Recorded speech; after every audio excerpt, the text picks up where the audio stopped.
Section 9.4 is all about graphing sine and cosine functions. So we're going to start by talking about the parent function for both sine and cosine. We're going to create the parent function by using a table. This table on the left is kind of two tables combined into one. It's a table for the parent function for sine and then also for the parent function of cosine. So for our input values, we're going to be inputting theta, because it's like sine of theta, cosine of theta. We're going to go in increments of pi over 4. So we're going from 0 all the way around the unit circle to 2 pi in increments of pi over 4. So 0, pi over 4, pi over 2, 3 pi over 4, pi, 5 pi over 4, 3 pi over 2, 7 pi over 4, and 2 pi. And then when we're substituting these values in, we just need to remember the ratios that we use for finding trig functions of any angle. So for sine of theta, our ratio is y over r, but since we're dealing with the unit circle, y over r is y over 1, since r is 1 for the unit circle, so our sine of theta is just going to be y. And then for cosine of theta, our ratio is x over r. Same thing, since we're dealing with the unit circle, our radius is 1, so cosine of theta will just be x. So use the unit circle to fill in our table. So for sine of theta, when theta is 0, so we go to our angle 0, sine is the y coordinate at any point, at any given point, since sine of theta is y over r, so sine of 0 is 0. And then cosine of theta is just the x coordinate of that same point, so since theta is 0, we're still looking at this point 1, 0, so cosine of theta is 1. And then if we move up to pi over 4 right here, so sine of theta is the y coordinate, so root 2 over 2. Cosine of theta is the x coordinate, so also root 2 over 2. And then we can move forward to pi over 2. So pi over 2 up here at the point 0, 1. So since sine is the y coordinate, sine of pi over 2 is 1. Cosine of pi over 2 is the x coordinate, so it's 0. And then for 3 pi over 4 right here, our y coordinate, so sine of 3 pi over 4 is root 2 over 2. And then our x coordinate is negative root 2 over 2, so cosine of 3 pi over 4 is negative root 2 over 2. And then for pi, down at the point negative 1, 0, sine of pi is our y coordinate, so it's 0. Cosine of pi is our x coordinate, so it's negative 1. And then for 5 pi over 4 right here, sine of 5 pi over 4 is the y coordinate, so negative root 2 over 2. And then the x coordinate for cosine, so negative root 2 over 2 again. And then for 3 pi over 2 down here at 0, negative 1, sine of theta is our y coordinate, so negative 1. And then cosine is our x coordinate, so 0. And then for 7 pi over 4, sine is our y coordinate, so negative root 2 over 2. Cosine of theta is our x coordinate, so positive root 2 over 2. And then the last one, 2 pi, back up to the point 1, 0. So sine is our y coordinate, 0, and then cosine is our x coordinate, 1. So these are all the points that we need in order to graph the parent functions. About half of the points are whole numbers, but the root 2 over 2, that doesn't really do us that much good when we're trying to graph. So we're going to go ahead and change those to a decimal, just to get us a better approximation for root 2 over 2. So square root of 2 divided by 2 is about 0.7, so that's the approximation we'll use in order to graph it. So root 2 over 2 is about 0.7, and I'm not going to necessarily fill all these in, but it'll be the same for every root 2 over 2, and then the negatives will be negative 0.7. So for sine, when theta is 0, and that's starting at the origin, sine starts at 0 as well. So you'll notice when I set up the graph, the the x-axis is set up all the way across to pi over 2. Because those were all of the input values that we were putting in. So it's no longer really our x-axis, it's like our theta axis. Because that's the input values that we're putting in is for theta. So this goes across all the way over to pi over 2. It's broken down into it goes all the way across to 2 pi. It's broken down into pi over 4 increments. And then if we look at all of our output values for our table, the highest possible output value we get is 1. and the lowest possible one that we get is -1. So for our y-axis, or for our output axis, we just need to go up to +1 and down to -1.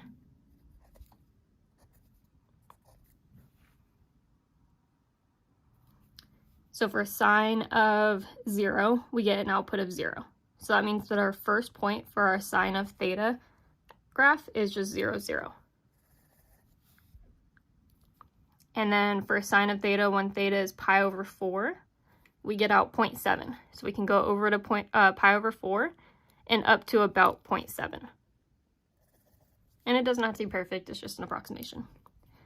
And then sine of theta when theta is pi over 2. So our input is pi over 2, our output was 1. So we go over to pi over 2 and then up to 1.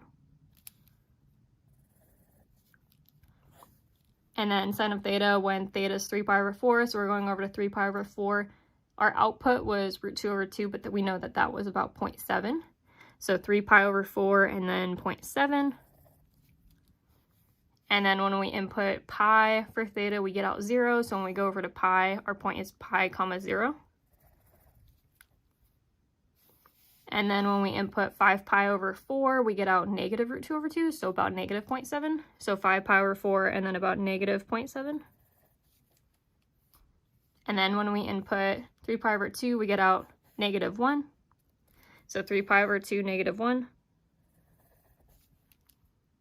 And then when we input 7 pi over 4, we get out negative root 2 over 2, so another negative 0.7. And then when we input 2 pi, we get out 0. So it goes back up to 0 right here. So it's a graph that curves.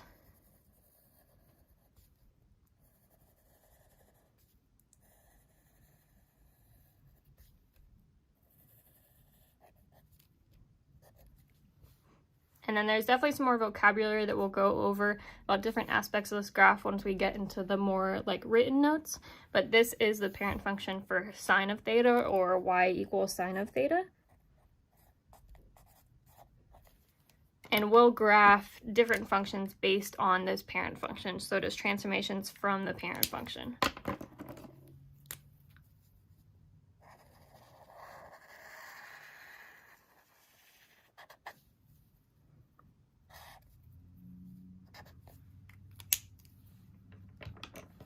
And then now we have to graph cosine of theta, which looks a little bit different. So cosine of theta, we're still starting at 0, like that's still our first input value. So for cosine of theta, when we put in 0, we get out 1. So cosine starts at 0, 1 instead of 0, 0. And then when I input pi over 4, I get out 0.7. So I go right here to 0.7. When I input pi over 2, I get out 0. So I go down to 0 at pi over 2. When I input 3 pi over 4, I get out negative root 2 over 2, so that's about negative 0.7. When I input pi, I get out negative 1, so pi negative 1. When I input 5 pi over 4, I get out negative root 2 over 2, so about negative 0.7. It was the same point up here, just try to keep it a little consistent, more consistent. And then when I input 3 pi over 2, I get out 0, so 3 pi over 2 is 0. When I input 7 pi over 4, I get out root 2 over 2, so about 0.7. And then when I input 2 pi, I get out 1 for cosine. So it goes over to 2 pi and then 1. So it's another curved graph. It looks really similar to sine, it's just shifted over a little bit.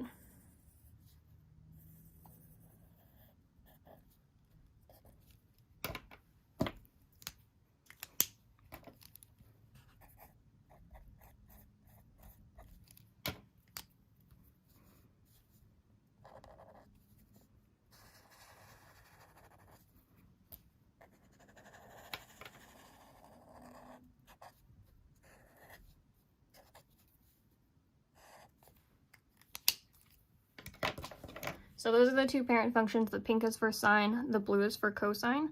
So like I said, there's a few definitions that we'll go over in just a second. But the gist of it is that every sine and cosine function is going to have a midline. And the functions are not symmetric, but they go the same distance from the midline in either direction. So for the parent function, the midline is just like that theta axis or the x-axis. So you'll notice like the highest I went up from the midline for sine was up 1, and then I went down 1 right here. For cosine, I was up 1 above it right here, down 1 above it, or down 1 below it right here, and then up 1. So I'm only going what's called the amplitude, is the distance away from the midline. So whatever the amplitude is, that's as far as apart from the midline as I can get. A couple other things to keep in mind is that the sine function, so the pink one, that always starts at the midline. It goes up, unless there's a reflection, it goes up to its highest point, then back down to the midline, and then down to its lowest point, and then back up to the midline. So for sine functions, it crosses the midline 3 times within a single period, and we'll talk about what that means in a second. For cosine though, cosine starts at its highest point, crosses through the midline, goes to its lowest point halfway through the period, crosses through the midline again, and then goes back up to its highest point. So those are just a few different like ways that you can tell the difference between the two functions, but you'll get more comfortable with it as you work with it more. Okay, so now getting into the actual definitions. So the cycle of a sine or cosine graph is just the shortest repeating portion. So if we look back at the parent functions, you'll see that we start for sine, we start at 0, 0, we go up, down, and then we go back to this kind of starting point. From this point forward, the graph is just going to continue to repeat in the same pattern. So this is one cycle, one repeating portion. And then for cosine, same thing right here. We're starting here, we go down, and then back up to the new starting point of another repeating portion. But this is one cycle for cosine. And then the period is the horizontal length of each cycle, so how long it takes for the graph to start repeating itself. And our little formula for period is 2 pi over b. So when you're graphing these, you're always going to graph one period. And then amplitude is half the distance between the max and the min. It's also just the distance that the graph goes away from the midline. So if the midline is your horizontal axis, the amplitude is telling you how far you go up from there and how far you go down from there. It might change depending on if there is a vertical translation that shifts the midline up or down. And then our equations that include the transformations for sine and cosine, they look pretty much identical. You just swap out sine and cosine. So for cosine, it's y equals a cosine b of x minus h plus k. And then for sine, looks really similar. You just swap out cosine for sine. Y equals a sine b of x minus h plus k. And a is the amplitude. It's telling you how far up or down you're going from the midline.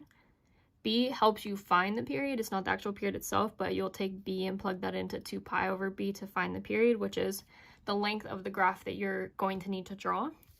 And then for h, it's a horizontal translation. For sine and cosine graphs, you might also see the terminology phase shift. That's just a horizontal translation shifting left or right.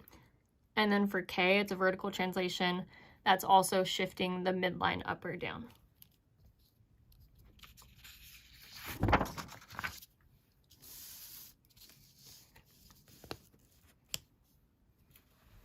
So for example, 1a, find the amplitude and period, then sketch the graph of the function. So these equations are fairly basic. They don't have all of the possible transformations for sine and cosine. They just have an amplitude and a period that we can find in order to sketch the graph. So when we're trying to find amplitude and period, we need to figure out what a and b are, because a is the amplitude and b helps us find the period. So if we look at our equation, y equals 3 sine of 2x, the amplitude is always like that number out in front, the coefficient of sine or cosine. So in this case, a is 3, so our amplitude is 3. And that's the distance that will go up or down from the midline. And then if our equation is 3 sine 2x, or 2 of x, our b value is 2. That helps us find the period. So for the period, b is 2, and then we need to take that and plug it into 2 pi over b. So 2 pi over b becomes 2 pi over 2. Since b is 2, the 2's cancel each other out, and we're just left with pi. So the length of our graph is going to go from 0 to pi. And if we look back at the parent function for sine, the parent function goes from 0 to 2 pi, This doesn't just mean that we're graphing just this part of the graph. We still have to graph the whole repeating pattern. It's just going to be kind of compressed into pi. So when you're drawing these graphs, for the most part, I want you to break up the whole period into like fourths. I know on this graph we broke it down pretty much into eighths, but I just want you to focus on fourths. So if we focus on fourths, you'll see we start at, for sine, we start at the midline.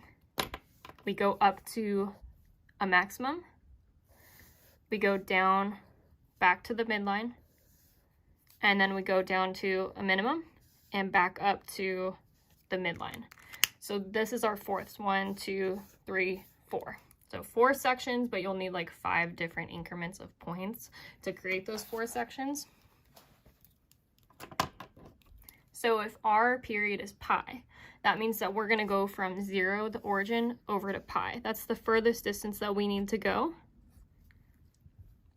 And since we need to break it down into fourths, we can kind of chop up that 0 to pi into fourths. So I like to go like the furthest point and then put the middle point, so pi over 2. And then we just need to fill in 2 more. So because we have the 0 one already there. So between 0 and pi over 2, half of pi over 2 would be pi over 4.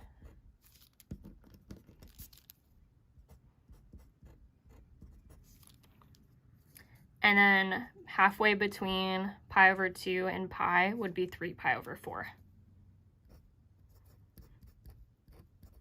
And you can kind of see those points on like the parent function graph that we created, the 0, pi over 4, pi over 2, 3 pi over 4, and pi.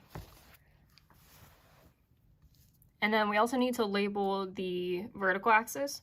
So since our midline is 3, that's the maximum distance we're going to go away from our midline, which in this case, because there's no vertical translation, our midline is just the horizontal axis.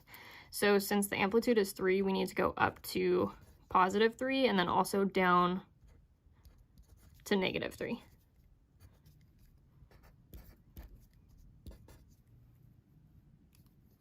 So before we actually draw these graphs, I just want to remind you again where sine graphs start. So assuming there's no phase shift, vertical translation, horizontal translation, anything like that, the sine function is going to start at the midline. So that means that our first point starts at the midline. So 0, 0. Then for sine, we go up to a maximum. That's 1/4 of the way through the cycle, we go up to a maximum. So since our amplitude is 3, our maximum is going to be 3. So 1/4 of the way through the cycle, we're going to go up to 3. So pi over 4, 3. And then the next thing that the sine function does is it goes down back to the midline, and that happens halfway through the cycle. So I'm going back down to the midline halfway through at pi over 2. And then the next thing that the sine function does, it goes down to the minimum. So we're going to go 3 below the midline to -3, and that happens 3/4 of the way through the cycle.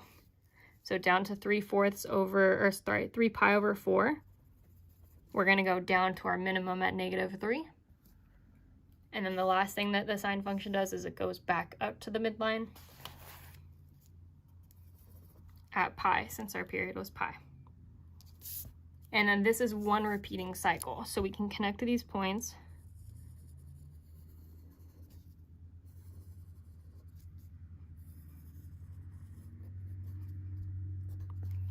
And if we drew this graph more like extended, if we added more points on there, it would just keep repeating over and over and over again. So this is one period, one repeating cycle.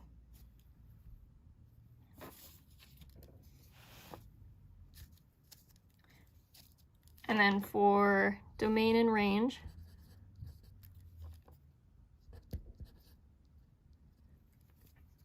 the domain is all real numbers for sine and cosine graphs because I can input any value for theta in this case, and I'll still get a real number out. It can be as positive or negative as I want it to be. It'll just be going around the unit circle. So domain is all real numbers.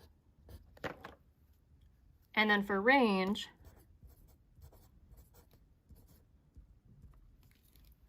since this graph can only go up to +3 and down to -3, the max is at +3 and the min is at -3. That's our range, is between -3 and +3. So we can write it as a compound inequality. So y is greater than or equal to -3 and less than or equal to +3.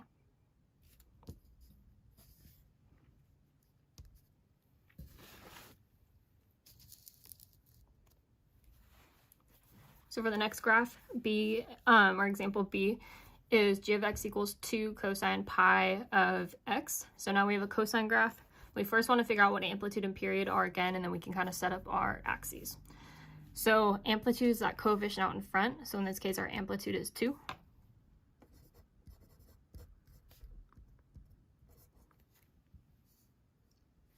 And then our b value is that number in front of our x. In this case, like h is 0, so that's why there's no parentheses there. But our b value is just pi. So that b value helps us find our period. So we know that b is pi. And then that needs to get plugged into 2 pi over b. So 2 pi over b becomes 2 pi over pi. Then the pi's cancel each other out, and we're just left with 2. So it means that just one period, or the length of one cycle, is 2. So that's going to be the furthest distance that we need to go on our graph.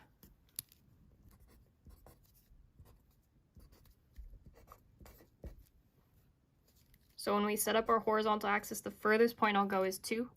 And then I want to set this, or I want to break this into increments of fourths as well. So half of 2 is going to be 1. Half of 1 is 1/2. And then halfway between 1 and 2 is 1.5. I'm going to change it to 3/2. And then for our vertical axis, because our amplitude is 2, that's the furthest distance that we're going to go away from the midline. We haven't gotten into any vertical shifts yet, so the midline is still the horizontal axis. So since our amplitude is 2, we need to go up to +2 and then down to -2. So when we look at our cosine parent function broken down into just like fourths, because that's like breaking it down into fourths just gives us like key points on the graph. So it starts at a maximum for cosine, and then it goes down to the midline, and then it goes down to a minimum, goes back up to the midline, and back up to a maximum.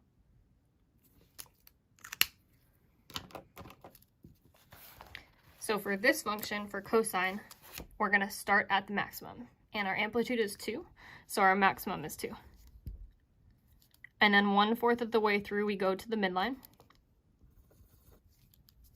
The next fourth of the way through, we go to the minimum. So our minimum is going to be -2. So we're at 1, -2. And then the next fourth, we go back up to the midline. And the next fourth, we go back up to the maximum. So max, midline, minimum, back up to the midline, back up to a maximum. And then we can connect those points.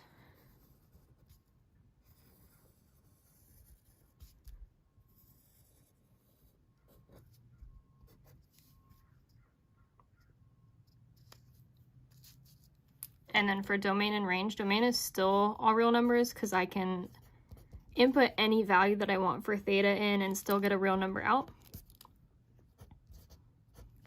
And then the range is definitely dependent on what your amplitude is, because the amplitude is the highest point that you're going to go away from the midline and the lowest point. So since our midline is at 0 and then our amplitude is 2, our highest point is 2 and our lowest point is -2. So our range is going to be y is greater than or equal to -2 and less than or equal to +2.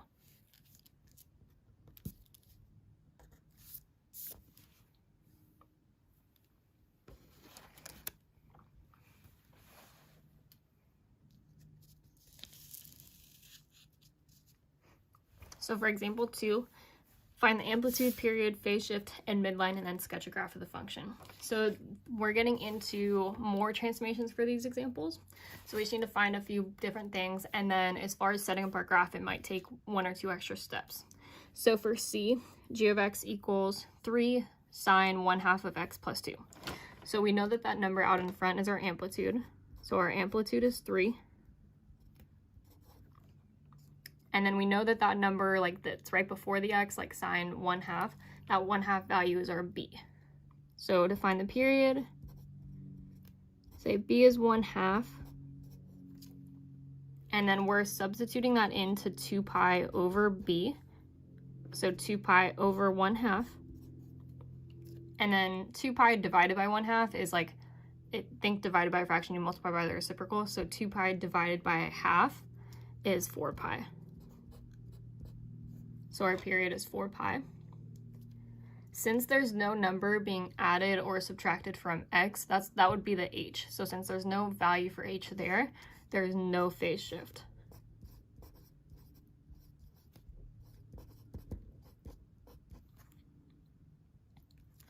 And then since there's that constant 2 added outside of it, that's our k value.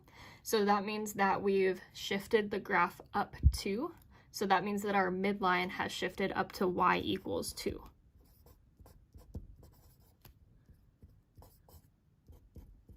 So with the parent function, the midline is just at y equals 0. This plus 2 is a vertical translation up 2, so the midline shifted up 2 as well.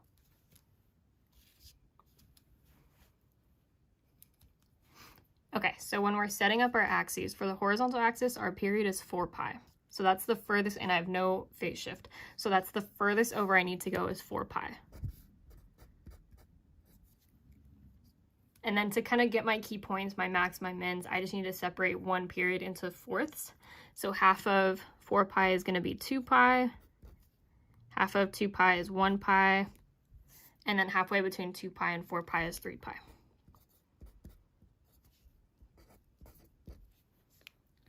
And then for my amplitude is 3, but I can't just go up 3, down 3 from y equals 0 because my midline has shifted up to y equals 2. So my midline is shifting up to y equals 2. If it shifts, it's really helpful to draw it.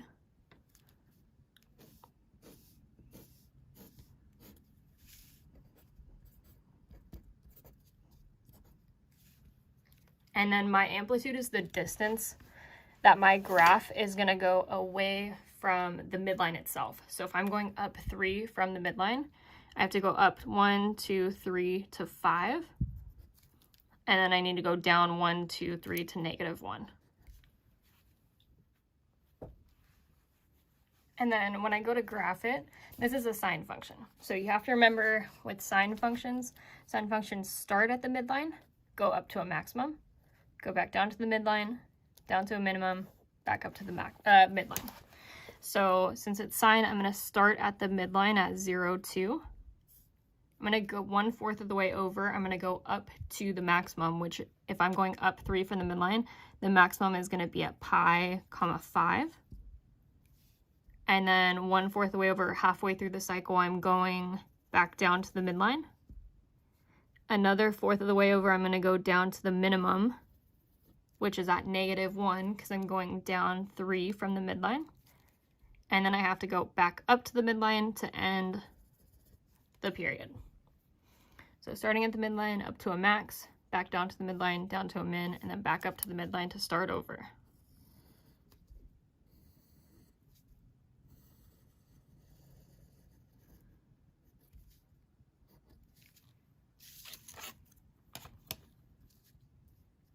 And then lastly for our domain and range. Domain, still all real numbers. I can input any x value or any value for theta. Or yeah, any x value in that I want. Now that I think about it, these should have been x-axes because we have like our x in the equation. It doesn't really matter. You're still inputting a value for theta, if that makes sense. And then our range, since the highest point that we're going up to is 5, and then the lowest point that we're going down to is -1, our y value has to be between -1 and 5. So we can say y is greater than or equal to -1 and less than or equal to 5.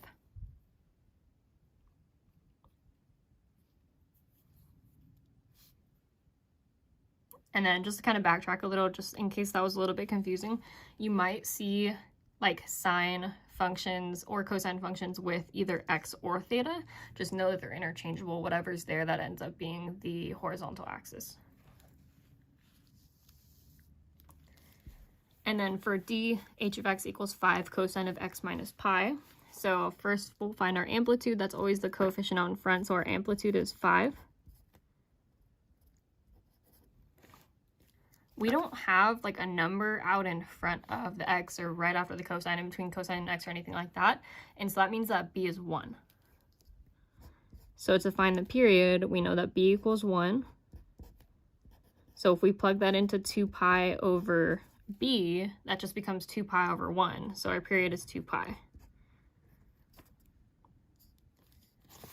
And then I do have a value being subtracted from x. This is the same kind of situation that we've had throughout the year, where it's x minus h.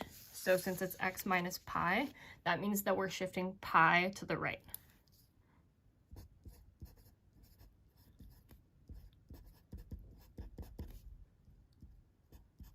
So our phase shift is pi.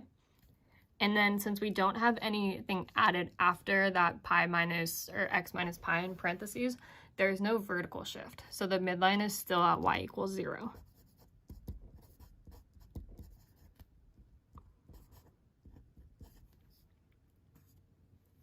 So when we start to incorporate phase shifts, it's a little bit trickier it's not as simple to set up your horizontal axis.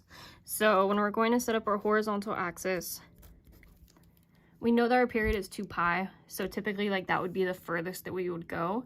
But since we have a phase shift, we have to go an additional pi to the right because everything is basically being shifted over by pi. So if we go to 2 pi, we can kind of set up our graph that way and then just know that we're going to have to shift everything pi to the right. So I'm still going to set it up in fourths. I think it's easier to see it that way. So half of 2 pi is pi, half of pi is pi over 2, and then halfway between pi and 2 pi is 3 pi over 2. And then I'm just going to add a couple extra like increments in order to get to that one extra pi. So because there's a phase shift of pi, instead of starting here at 0, 0 and then going to 2 pi, I'm going to shift over to pi and go to 3 pi. Everything is shifting over by 1 pi. So I'm going to add 2 more increments just to kind of keep it like symmetric. So that furthest one is 3 pi. That's going to be the end of my graph, not the end, but the end of our drawing at least. And then halfway between 2 pi and 3 pi is 5 pi over 2. It's just basically 2.5 pi. And then our midline is at y equals 0. Our amplitude is at 5. So our farthest we're going to go up is positive 5, and then the furthest we'll go down is negative 5.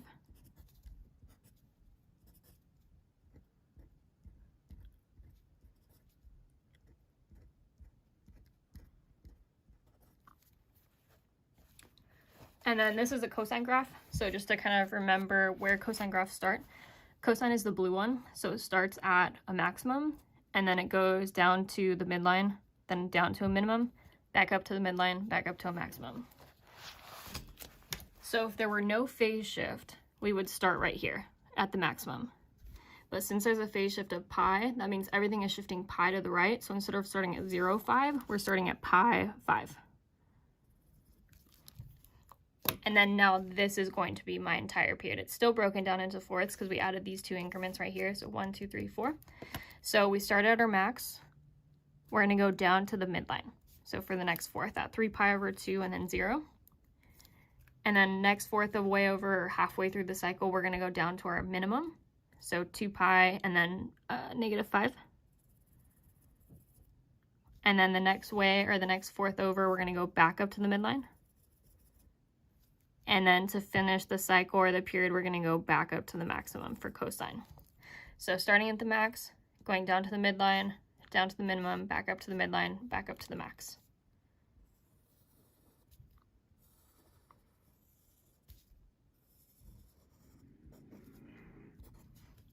And then this is a little bit, this should be symmetric. It's a little bit not symmetric because my graph isn't set up perfectly. So it's the same exact graph as we have up here, not the same exact, it has a different amplitude and stuff, but just notice everything has been shifted over to by 1 pi, so instead of starting at 0, it's starting at pi.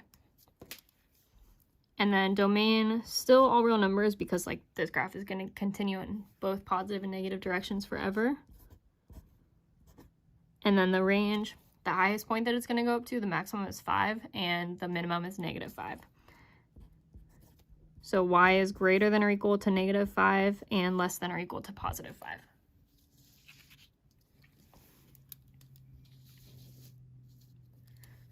And then for the last function, this should be y equals in there, or f of x, whatever you want. But y equals -3 sine of 1, or sine 1/2 of x minus pi over 2. So this one has a few different things. We have like kind of a reflection because our not our amplitude, but that a value is negative, so we'll talk about that.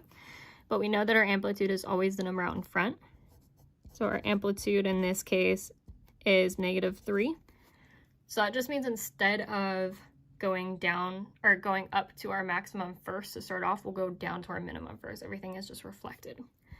And then for the period,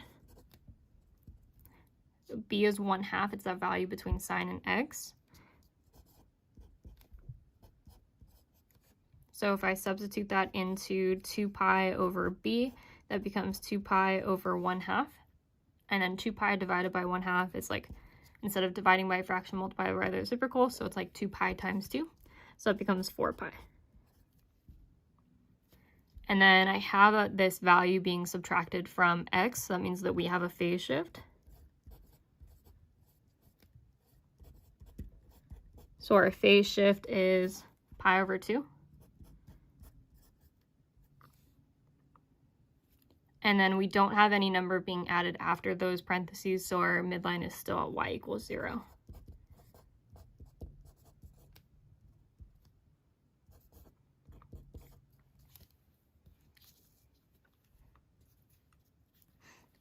So this next setup is, I think, one of the more difficult things that you'll see with sine and cosine graphs. I think just sometimes setting up the horizontal axis is the trickiest part. So we know our period is 4 pi.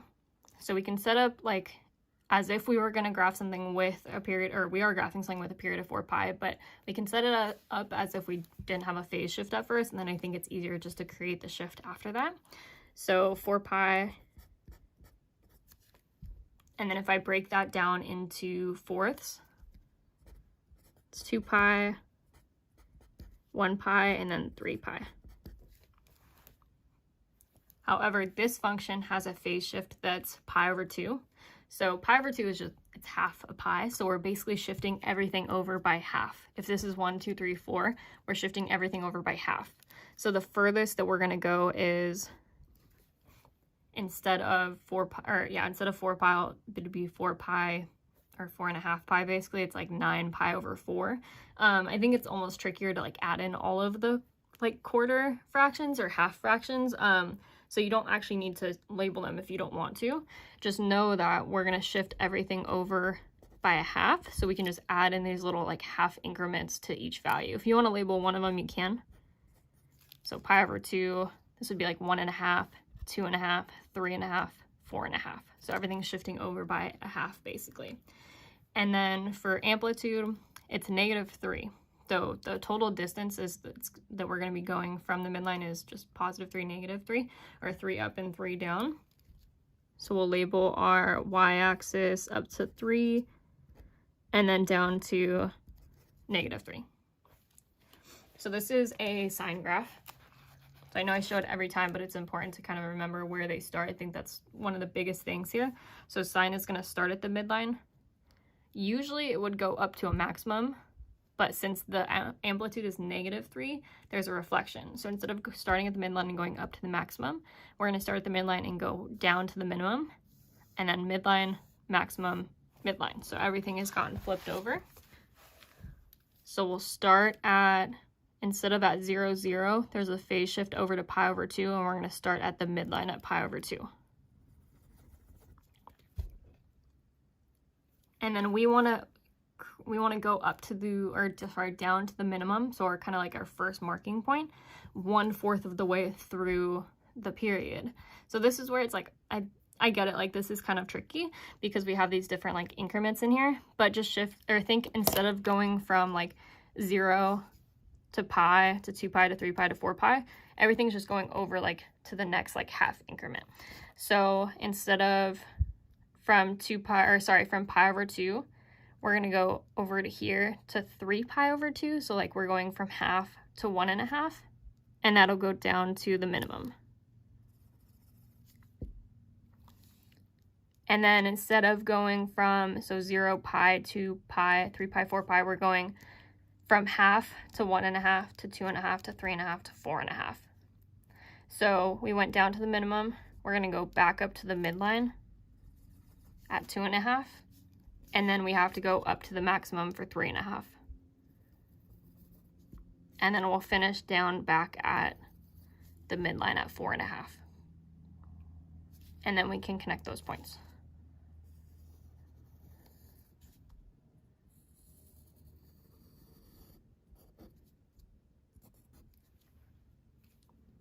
So our distance away from the midline is still 3. We're going 3 up for the max, 3 down for the minimum. Because our amplitude is negative, it's a reflection. So we're flipping the graph over. Instead of starting at the midline and going up to the maximum, we're going down to the minimum first. And then because there's a phase shift at pi over 2, we have to start at pi over 2. And then the distance of the period was 4 pi. So we're going from basically, it's like half pi. Pi over 2 is half pi. We're going to 4.5 pi to finish.